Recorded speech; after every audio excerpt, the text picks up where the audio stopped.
반갑습니다. 말씀과 함께 하루를 시작하는 주님의 백성들을 예수님의 이름으로 축복합니다. 2024년 12월 16일 월요일 오늘 주신 말씀은 말라기 1장 1절부터 14절까지입니다. 다음은 주님께서 말라기를 시켜 이스라엘 백성에게 경고하신 말씀이다. 나는 너희를 사랑한다. 나 주가 말한다. 그러나 너희는 주님께서 우리를 사랑하신다는 증거가 어디에 있습니까? 하고 묻는다. 에서는 야곱의 형이 아니더냐? 나 주가 말한다. 그런데도 내가 야곱은 사랑하고 에서는 미워하였다. 에서가 사는 언덕은 벌거숭이로 만들고 그가 물려받은 땅은 들짐승들에게 넘겨주었다. 에서의 자손인 에돔이 비록 우리가 쓰러졌으나 황폐된 곳을 다시 세우겠다 하고 장담하지만 나 만군의 주가 말한다. 세울 테면 세워보라고 하여라. 내가 기어이 헐어버리겠다. 악한 나라 주에게 영원히 저주받은 백성이라고 불릴 것이다. 너희가 이것을 직접 보고 주님은 이스라엘 나라 밖에서도 높임을 받으신다 하고 고백할 것이다. 아들은 아버지를 공경하고 종은 제 주인을 두려워하는 법인데 내가 너희 아버지라고 해서 너희가 나를 공경하기라도 하였느냐? 내가 너희 주인이라고 해서 너희가 나를 두려워하기라도 하였느냐? 나 만군의 주가 말한다. 제사장들아, 너희가 바로 내 이름을 멸시하는 자들이다. 그러나 너희는 우리가 언제 주님의 이름을 멸시하였습니까? 하고 되묻는다. 너희는 내 제단에 더러운 빵을 바치고 있다. 그러면서도 너희는 우리가 언제 제단에 더럽혔습니까? 하고 되묻는다. 너희는 나 주에게 아무렇게나 상을 차려 주어도 된다고 생각한다. 눈먼 짐승을 제물로 바치면서도 괜찮다는 거냐? 절뚝거리거나 병든 짐승을 제물로 바치면서도 괜찮다는 거냐? 그런 것들을 너희 총독에게 바쳐보아라. 그가 너희를 반가워하겠느냐? 너희를 좋게 보겠느냐? 나 만군의 주가 말한다. 제사장들아, 이제 너희가 하나님께 우리에게 은혜를 베풀어 주십시오 하고 간구하여 보아라. 이것이 너희가 의뢰하는 일이지만 하나님이 너희를 좋게 보시겠느냐? 나 만군의 주가 말한다. 너희 가문에서라도 누가 성전문을 닫아 걸어서 너희들 내 제단에 헛된 불을 피우지 못하게 하면 좋겠다. 나는 너희들이 싫다.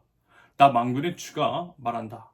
너희가 바치는 제물도 이제 나는 받지 않겠다. 해가 뜨는 곳에서부터 해가 지는 곳까지 내 이름이 이방 민족들 가운데서 높임을 받을 것이다. 곳곳마다 사람들이 내 이름으로 분향하며 깨끗한 제물을 바칠 것이다. 내 이름을 이방 민족들 가운데서 높임을 받을 것이기 때문이다. 나 만군의 주가 말한다. 그런데 너희는 주님께 차려드리는 상쯤은 더러워져도 괜찮아 하면서 너희들도 싫어하는 음식을 제물이라고 그 위에 바치니 너희는 지금 내 이름을 더럽히고 있다. 너희는 또 이 얼마나 실증나는 일인가 하고 말하며 제물을 멸시한다. 나 만군의 주가 말한다. 너희가 훔쳤거나 절뚝거리거나 병든 짐승을 제물이라고 가지고 오니 내가 그것을 너희에게서 달갑게 받겠느냐? 나 주가 말한다. 자기 짐승 떼 가운데 좋은 수컷이 있어서 그것을 바치기로 맹세하고서도 흠이 있는 것으로 바치며 속이는 자는 저주를 받을 것이다. 나는 큰 임금이다. 나 만군의 주가 말한다. 이방 민족들까지도 내 이름을 두려워한다. 아멘. 말라기 첫 번째 시간입니다. 말라기는 나의 사자, 나의 메신저라고 하는 뜻으로서 구약시대 마지막 선지자 말라기에 의해서 선포된 메시지가 말라기서에 기록되어 있습니다. 지필시기는 과거의 바빌로니아의 포로로 끌려갔다가 불현한 이후 성전을 재건한 이유로 알려져 있어요. 그런데 그 내용은 특별히 영적 나태에 빠진 이스라엘 백성들을 향한 책망과 오실 메시아에 대한 대망에 관한 것입니다. 말라기와 같은 시기의 사람으로서는 느헤미야 아시죠? 성벽을 재건한 느헤미야 총독을 들 수가 있겠습니다. 아마 이제 말씀을 앞으로 이제 살펴보시면 아시겠지만 사람이 그래요. 쉽게 변하지 않아요. 죄악을 저지르고 그에 대한 심판으로서 바빌로니아의 포로로 잡혀간 이스라엘 거기서 이제 약 70년 동안의 포로 생활을 했잖아요. 여러분 말이 쉽지 70년입니다. 게다가 포로 생활이에요. 저도 이제 지난 만 9년 동안 중국에 살았는데요. 포로가 아니었음에도 불구하고 너무 답답했어요. 중국이 사회주의 국가이기 때문에 더 그랬는지는 몰라도 심리적인 압박 같은 것들이 있었습니다. 누가 그러는 거예요? 중국은 매일이 계엄 상황인 것 같다라고 말입니다. 하지만 그럼에도 불구하고 신체적으로 뭔가 부자연스럽다든지 그렇지는 않았습니다. 그럼에도 힘들었어요. 그런데 여러분, 이스라엘은 포로로 70년간을 끌려가 있었어요. 그런다고 한다면 그들이 당했을 신체적, 심리적 압박이 얼마나 심했을 것이며 그것을 야기한 자신들의 죄에 대해서 또 얼마나 생각이 많았겠습니까? 그렇기 때문에 포로 귀환 당시에 정말 많은 눈물을 흘렸을 것이고요. 이제는 하나님 나라 백성다운 삶을 살겠다라고 다짐하지 않았을까요? 하지만 그것도 잠시뿐이라는 거죠. 여전히 죄의 굴레, 영적인 나태에 빠져 심각한 이스라엘입니다. 그래서 여러분 우리에겐 예수님이 필요한 거예요. 예수님이 오실 수밖에 없는 필연적인 이유는 다름 아닌 우리 연약함, 또다시 죄를 저지를 수밖에 없는 우리 연약함과 약함 때문입니다. 악함 때문이에요. 우리는요, 우리 스스로를 구원할 수 없다라는 것이고요. 이에 말라기 이후 약 400년 후 마치 아기가 엄마의 뱃속에서 10개월 동안 머문 다음에 태어나는 것처럼 하나님의 아들이신 예수님께서 우리를 구원하시기 위해서 동정녀 마리아의 몸을 빌려 이 땅에 오신 것입니다. 지금 우리는 대강절 주간을 지나고 있고요. 곧 있으면 성탄절인데요. 이와 같은 하나님의 은혜, 심각한 죄에 빠진 우리를 구원해 주신 주님의 사랑에 대해서 깊이 생각하고 감사하되 구체적인 삶으로 감사를 표현할 줄 아는 저와 여러분들이 있을 수 있기를 바랍니다.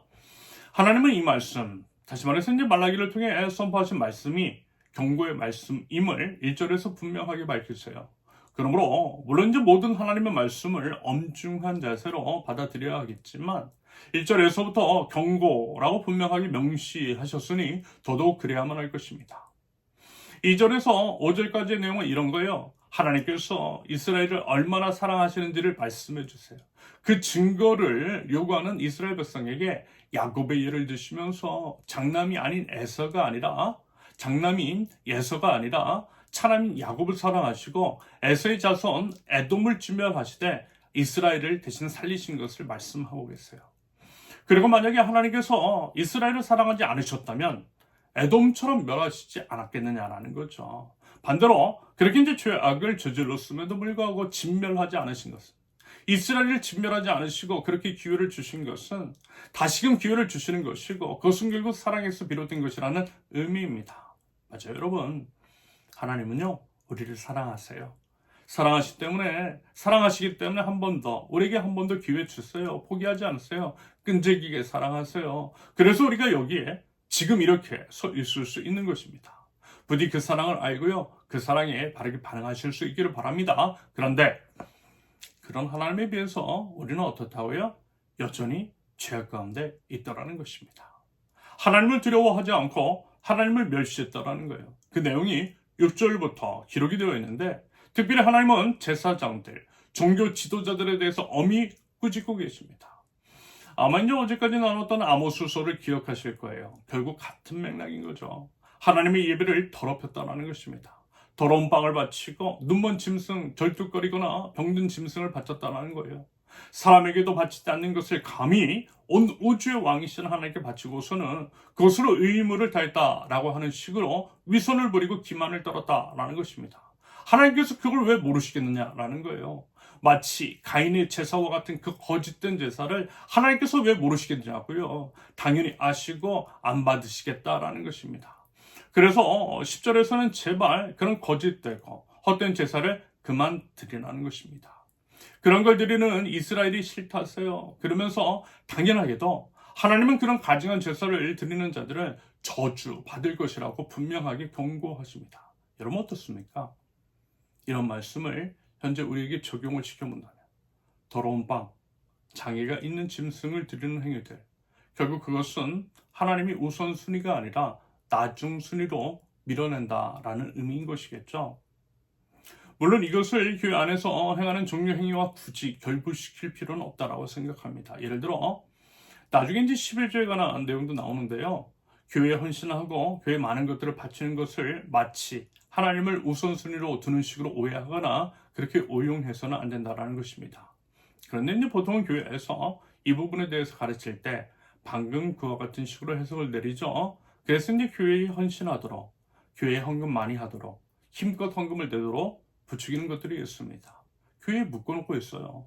하지만 그보다는요, 우리가 앞서 호세아서나 아모스서를 통해서 살펴보았던 것처럼 하나님께서 원하시는 예배가 무엇인지에 대해서 진지하게 고민하고 또 실천해야만 할 것입니다. 예를 들면 이런 거예요. 요즘 이제 상황이 너무 안 좋잖아요. 다들 먹고 살기 힘들어요. 안 그래도 힘든 상황 가운데에 지금 제 전국은 더더욱 민생을 힘들게 하는 게 있습니다. 그런다고 할 때 하나님께서 바라시는 예배가 과연 무엇이겠느냐라는 것입니다. 그럼에도 건축 헌금을 내는 것을 바라실까요? 아니면 이웃을 살리기 위한 드림을 원하실까요? 여러분 한번 생각해 보실 수 있기를 바랍니다. 그러면서도 우리가 이제 또 잊지 말아야 할 것은 형식 또한 중요하다라는 것. 그리고 사실 본질을 중요하게 생각하는 사람이라면 형식을 무시하지는 않을 것입니다. 결국에는 뭐냐면요. 하나님을 향한 마음입니다. 그리고 그 마음은 이웃을 향해 있어야 한다라고 하는 것들을요. 기억하면 좋겠어요. 하나님 사랑은 이웃 사랑으로 연결이 되기 때문입니다. 바로 이는 왕이신 하나님께서 받으실 만한 예배, 온전한 예배, 삶의 예배를 올려드릴 줄 아는 저와 여러분, 하나님 나라의 백성들 모두 되실 수 있기를 예수님의 이름으로 축원합니다. 함께 기도합니다. 왕이신 하나님께서 기뻐하시고 받으실 만한 예배, 온전한 예배, 최선의 예배, 삶의 예배를 드리는 저희에게 없어서 그 예배를 통해서 하나님 저희를 살려주시고 하나님 이웃을 살려주시며 하나님 온 땅을 회복시켜 주시옵소서. 예수님의 이름으로 기도합니다. 아멘. 하나님께서 오늘 주신 말씀과 각자의 기도 제목을 놓고 우리 잠시 기도합니다.